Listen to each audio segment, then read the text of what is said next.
पत्नी के आगे धर्म शब्द क्यों लगा? लोग ये तो नहीं कहते ये मेरा धर्म पिता है, कोई ये नहीं कहता ये मेरी धर्म माता है।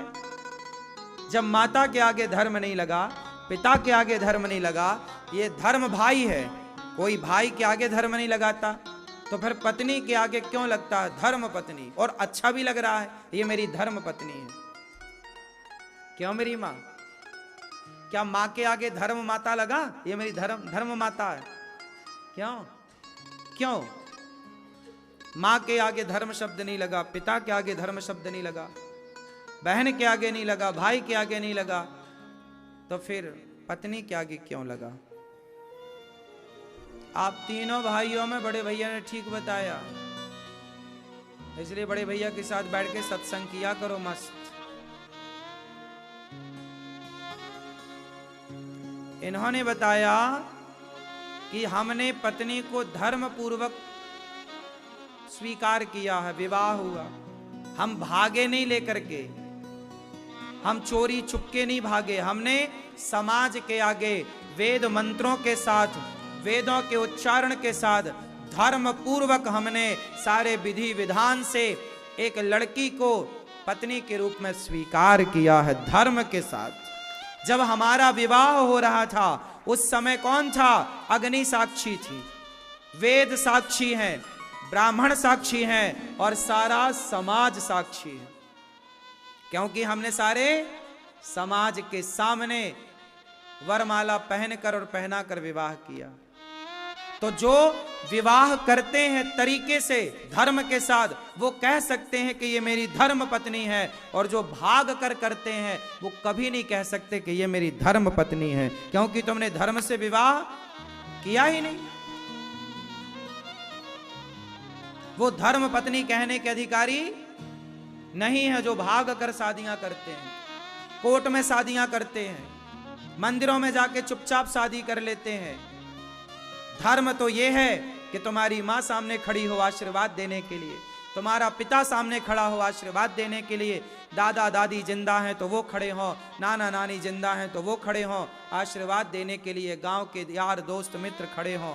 और अग्नि की साक्षी, और पंडित जी ध्रुव तारा दिखाते हैं, वो ध्रुव देखो साक्षी है, ध्रुव तारा, अग्नि साक्षी है, वेद साक्षी है, आकाश साक्षी है कि तुमने विवाह किया है। इसलिए हमारे यहाँ विवाह जब होता है तो पत्नी के पल्लू से पुरुष का दुपट्टा बांधा जाता, जिसे गठजोड़ कहते हैं। क्या बोलते हैं? बोलो, आप क्या गठजोड़ ही बोलते हैं? गठबंधन बोलते हैं। गठबंधन, ये बंधन तो प्यार का बंधन है, ये बंधन है, मानो पति पत्नी के इसको बंधन करते हैं, जोड़ते हैं कि आज से तुम दो नहीं, जुड़ करके तुम एक हो गए। इसलिए पति और पत्नी दो नहीं हैं, दो जब तक रहेंगे झगड़ा होगा, दोनों मिलकर एक हो जाएंगे, सारा झगड़ा समाप्त हो जाएगा। विडंबना यह है कि ये दो रहते हैं सारी जिंदगी, एक हो नहीं पाते। इसलिए भाग कर शादी करना बहुत गलत, भाग कर विवाह करना बिल्कुल गलत है। विवाह का पहला कारण है कि विवाह के बाद आप यज्ञ करने के अधिकारी बन गए। अब कहीं भी पति पत्नी बैठ के आप यज्ञ करें, बिना पत्नी के पुरुष यज्ञ कभी ना करे और बिना पति के पत्नी यज्ञ कभी ना करे। जब भी करो पति पत्नी जोड़े से बैठ कर करो। इसलिए कहता हूं जब तक तुम्हारी जोड़ी, भगवान करे गंगा यमुना की तरह तुम्हारी जोड़ी बनी रहे, लेकिन जीवन में अच्छे काम जोड़ी से कर लेने चाहिए। अच्छे काम भागवत सुन लो जोड़ी से बैठकर, बाद में पश्चाताप ना हो कि यार हम जोड़ी से ये नहीं कर पाए। जोड़ियां तो भगवान बनाते हैं, भगवान करे सदा चलें, लेकिन भरोसा जिंदगी का भी तो नहीं है। इसलिए जोड़ी रहते अच्छे कार्य कर लो। जो काम जोड़ी से हो सकते हैं पहले वो काम करो। बिना जोड़ी के, बिना पत्नी के, बिना, राम ने जब यज्ञ किया, सीता मां नहीं थी तो वशिष्ठ जी ने मना कर दिया कि आप यज्ञ नहीं कर सकते, पत्नी नहीं है। फिर क्या करें? सोने की सीता बनाई गई और राम के बगल में सोने की सीता बिठाई गई। आप कोई भी यज्ञ करते हैं बिना पत्नी के नहीं हो सकता। इसलिए हमने विवाह किया है यज्ञ करने के लिए, और यज्ञ ईश्वर को प्राप्त करने का एक रास्ता है। हम सनातनी लोग यज्ञ करके ही ईश्वर से जुड़ते हैं, कनेक्ट होते हैं। ईश्वर की आराधना एक यज्ञ है। ये भागवत भी एक यज्ञ है, श्रीमद् भागवत सप्ताह ज्ञान यज्ञ, ये यज्ञ है।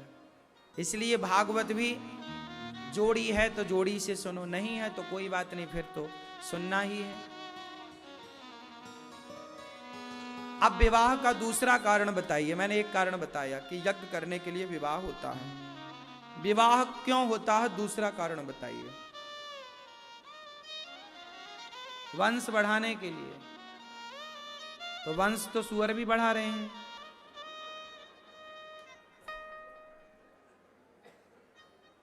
वंश तो सब बढ़ा रहे हैं, चिड़िया बढ़ा रही है वंश, मगरमच्छ बढ़ा रहा है वंश, मछलियां बढ़ा रही हैं वंश। कौन है इस धरती पर? चींटियां वंश बढ़ा रही हैं। चींटियां इतनी सी हैं, लेकिन वो भी जान रही है कैसे वंश बढ़ता है।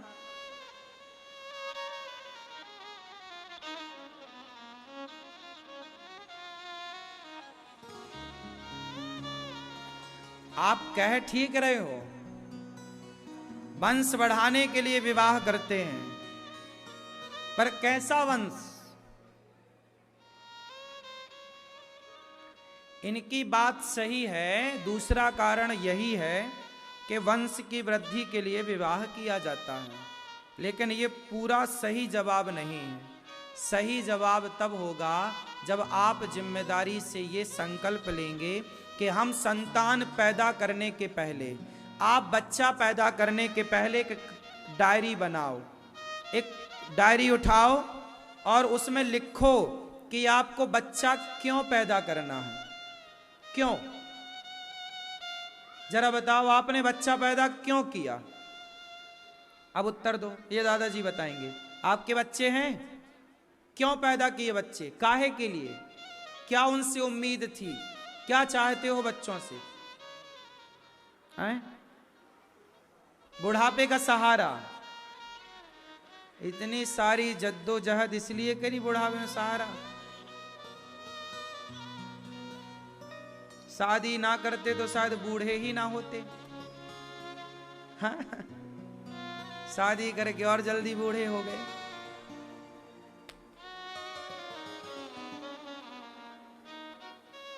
सुनो, शादी कर लो, क्यों करते हैं? यज्ञ के लिए, पहला। दूसरा, एक कागज उठाओ, एक कलम उठाओ और सब लोग लिखो कि मुझे बेटा क्यों पैदा करना है, क्या कराऊंगा उस बेटे से मैं। क्यों बच्चे पैदा किए जाते हैं? आजकल